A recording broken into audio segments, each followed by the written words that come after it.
Un café avec un policier. Cette idée lancée aux États-Unis et au Canada arrive sur la Côte d'Azur.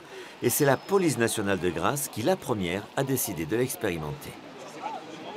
Ici, on n'est pas dans un commissariat, il n'y a pas de barrière, il n'y a pas de sas de sécurité, il n'y a pas d'hygiaphone. On est en direct, au contact avec la population, pour qu'elle puisse nous parler librement autour d'un café. Il y a une motivation sur le travail, sur l'aspect découvrir un pays étranger, l'aspect financier, parce que les salaires ne sont pas les mêmes. Parler librement, sans autre ordre du jour que celui de poser des questions sur la mission des policiers, leur quotidien, des questions également sous forme de conseils ou d'alertes. On va reprendre contact avec vous.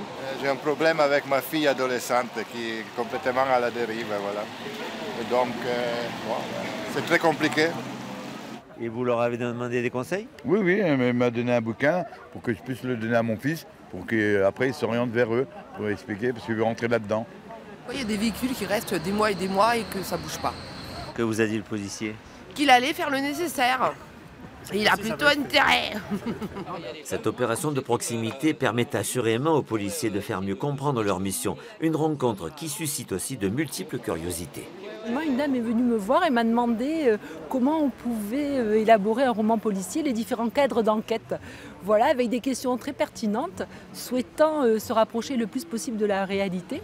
Et c'était très drôle parce qu'elle a échafaudé une énigme policière sur un homicide. Cette première de la police nationale de Grasse a reçu un vif succès. D'autres communes du département pourraient lui emboîter le pas.